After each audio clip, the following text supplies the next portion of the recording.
पहाडको लोकल घिउ चाहिँ हामीले यसरी चाहिँ पुरा ल्याएर तारेर राखेको छौँ। भोगाल तरिकाले तताइयो स्वादिष्ट घिउ यस्तो गाई जस्तो हुन्छ घिउ चाहिँ।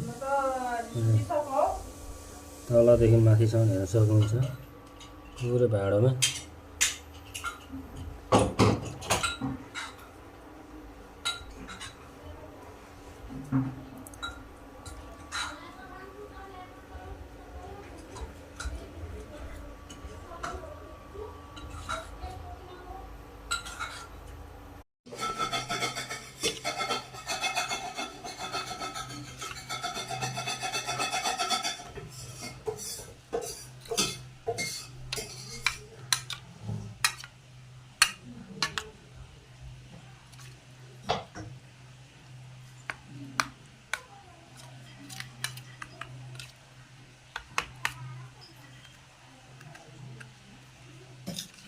नुन चाहिँ थप्नुपर्छ है र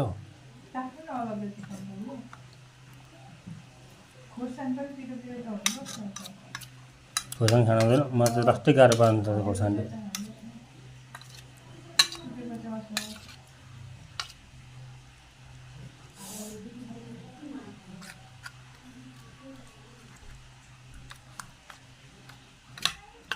बाल खालको अचार बन्दैछ गाईहरू।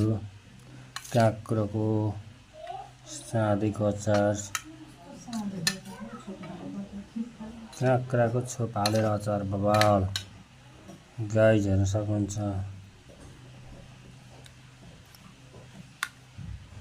यसलाई म लेभल मिलाएर सबै खोर्सानी नुनहरूको मात्रा सबैतिर मिलाउनुपर्छ। यसरी पुरा यसरी मिलाएपछि मात्रै चाहिँ यो मिठो हुँदो रहेछ। यसको विशेषता अमिलोहरू सबै लगाएको छ। अनि त्यो भएर यसरी अब यसरी अब यो आलसको छोपलाई चाहिँ पुरै यसरी डल्लो पर्न दिनु भएन गाइस। डल्लो पर्न दिनुभयो भने त्यति मिठो हुँदैन क्या। विशेष गरी चाहिँ यो डल्लो पर्न दिनु हुँदैन। अनि डल्लो पर्यो भने चाहिँ राम्रो हुँदैन।